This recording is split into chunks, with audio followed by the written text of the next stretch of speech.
जय श्री कृष्णा फ्रेंड्स। हम आज की इस वीडियो में हम आपके साथ कार्तिक महात्म्य का 23वां अध्याय शेयर करने वाले। तो चलिए फ्रेंड्स स्टार्ट करते हैं। प्रभु कृपा से लिख रहा सुंदर शब्द सजाए कार्तिक मास महात्म्य का यह 23वां अध्याय। राजा पृथु ने कहा कि हे नारद जी, आपने कलह से जिस प्रकार मुक्ति पाई है यह सारी कथा हमको सुनाई है, मैंने भली प्रकार सुनी है। हे ऋषिवर, यह काम किन दो नदियों के प्रभाव से हुआ है, कृपा करके मुझे यह बताने की कृपा कीजिए।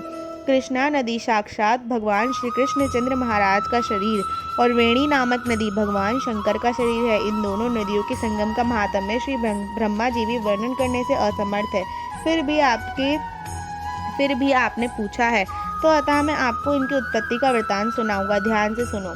चाक्षुषु मनवंतर के आरंभ में श्री ब्रह्मा जी ने सहाय पर्वत के शिखर पर यज्ञ करने का निश्चय किया। वह सब देवताओं, भगवान विष्णु, शंकर जी सहित यज्ञ की सामग्री लेकर उस पर्वत के शिखर पर गए। तब ब्रह्मर्षि भृगु आदि सभी ऋषियों ने ब्रह्मा मुहूर्त में उनको दीक्षा देने का विचार किया। इसके बाद उन्होंने श्री ब्रह्मा जी की पत्नी तवरा को बुलावा भेजा। वह बड़ी धीरे धीरे आ रही थी। भृगु जी ने विष्णु जी से पूछा, हे प्रभु, आपने त्वरा को बुलाया है, वह क्यों नहीं आई? ब्रह्म मुहूर्त टल रहा है। इस प्रकार भगवान विष्णु ने कहा, यदि त्वरा यथा समय यहाँ पर नहीं आई तो आप गायत्री को ही स्त्री मानकर दीक्षा विधान कर दीजिएगा। क्या गायत्री पुण्य कर्म में ब्रह्मा जी की स्त्री नहीं हो सकती?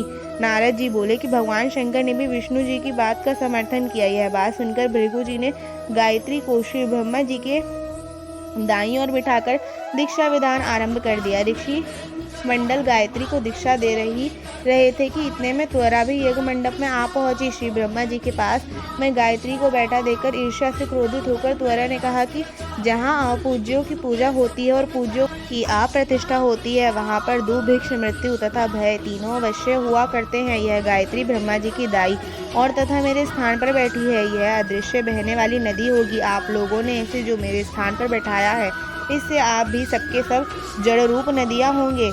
नारद जी ने राजा पृथु से कहा कि हे राजन, इस तरह त्वरा के श्राप को सुनकर गायत्री मारे क्रोध के अपने होंठ काटने लगी। देवताओं के मना करने पर भी उसने उठकर त्वरा को श्राप दे डाला। गायत्री ने कहा कि ब्रह्मा जी जैसे तुम्हारे पति है वैसे ही मेरे भी पति है, तुमने व्यर्थ ही श्राप दिया है, अतः तुम भी नदी हो जाओ। नारद जी ने कहा कि तब तो देवताओं ने भी खलबली सी मच गए। वह त्वरा को दंडवत करने लगे। हे देवी, तुमने जो ब्रह्मा आदि सब देवताओं को श्राप दिया है, इससे यदि हम जड़ रूप नदियां हो जाएंगे तो फिर निश्चय ही ये तीनों लोग ना बच पाएंगे, क्योंकि यह श्राप तुमने बिना विचारे दिया है, अतः तुम इस श्राप को वापस ले लो।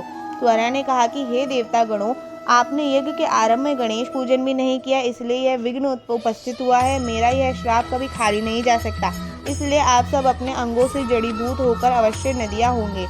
हम दोनों सोते भी आपने अपने अंशों से पश्चिम से बहने वाली नदियां बनेगी। नारद जी ने राजा पृथु से कहा कि त्वरा की यह वचन सुनकर सभी देवता, विष्णु जी, शंकर जी आदि अपने अपने अंशों से नदियां बन गए।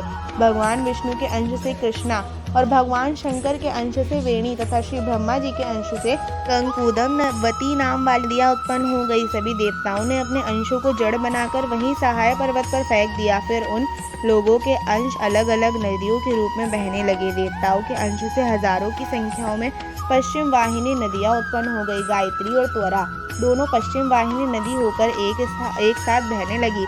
उन दोनों का नाम सावित्री पड़ा। श्री ब्रह्मा जी ने यज्ञ स्थल पर भगवान विष्णु और शंकर जी की स्थापना की।